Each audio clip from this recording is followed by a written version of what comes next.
Hi friends. నేను మీ వీరబాబుని. నా సలహాలేమిటంటే, ఈ స్థాయికి వచ్చేందుకు ఉన్నతంగా ఎంత శ్రమించానో అందరికీ తెలుసు. నాపై ఆరోపణలు చేస్తుంటే, నా గుండె ముక్కలవుతుంది. తప్పు ఎవరిదనేది చట్టం నిర్ణయిస్తుంది. భావితరాలకు ప్రమాదకర మెసేజ్ ఇది. తప్పు చేయకపోతే పోరాడండి. దోషి అయితే అంగీకరించండి. మనోభావాలు దెబ్బతినేలా దుష్ప్రచారం చేస్తున్నారు కొందరు. పేద కార్మికుల శ్రమను సంపన్నులు దోచుకుంటున్నారు. ఇలా ఎంతమందిని నాలాంటి వారిని వేధించారో నిజాలు బయటపెట్టాలి, బహిష్కరించాలి కూడా. బలవంతం చేసేవారిని శిక్షించేందుకు కఠిన చట్టాలు తీసుకురావాలి. చట్ట ప్రకారం నేరం నిరూపితం కానప్పుడు ఏ ఒక్కరిని నేరస్తునిగా పరిగణించొద్దు. మీరు వినేది నమ్మొద్దు. ప్రతి కథకి 3 వైపులా కూడా ఉంటాయి. ఈ ద్రోహాన్ని దేవుడు క్షమించడు. ప్రభుత్వం తక్షణమే విచారణ జరిపి నిజాలు వెలికితీసి బాధ్యులపై కఠిన చర్యలు తీసుకోవాలి. పవిత్రతను కాపాడాలని డిమాండ్.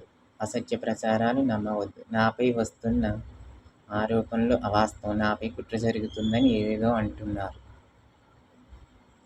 నేను అలాంటి వ్యక్తిని కాదు. ఆరోపణలు రుజువైతే ఈ జాబ్ వదిలేస్తే, ఈ వర్క్‌ని వదిలేస్తాను. ఎన్నో సంవత్సరాల నుండి చేస్తున్నాను. అలాగే ఈ సంబంధం లేని విషయాలు అసలు ఏమీ పెట్టొద్దు. ఇంకా కొంతమంది లేడీస్ అండ్ మేల్స్, ఫీమేల్స్‌కి చాలా అఫైర్స్ ఉంటాయి. అలాగే చాలామందితో ఉంటాయి.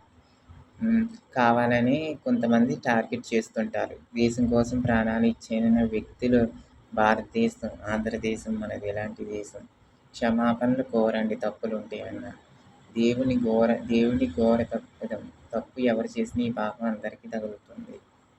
పరిహారం చేయండి. జరిగిన అవమానాలకు ఏడ్చి కన్నీళ్ళు ఇంకిపోతాయి కూడా. ఎన్ని ఇబ్బందులు పెట్టినా నా సొంత డబ్బులు కూడా ఎన్నో పోగొట్టుకున్నా. నా గురించి మంచిగా కూడా ఎవరు మాట్లాడలేదు. కొందరు అమ్మాయిలు చాలా స్మార్ట్‌గా ఆలోచిస్తుంటారు. చట్టాలను ఓవర్‌గా స్మార్ట్‌గా వినియోగిస్తారు. కెరీర్ లైఫ్‌లో బాగా కష్టపడిన, ఎదిగిన అబ్బాయిల కెరీర్‌ని దెబ్బ కొట్టాలని చూస్తుంటారు. అలాంటి వారిని కఠినంగా శిక్షించాలి. ఏవైనా ఆరోపణలు వచ్చినప్పుడు మనం 2 వైపులా విని మాట్లాడాలి. ఏకపక్ష నిర్ణయం సరికాదు. పరిశీలిస్తే నిజం తేలుతుంది. నాపై వచ్చిన వార్తల్లో ఏమాత్రం నిజం లేదు.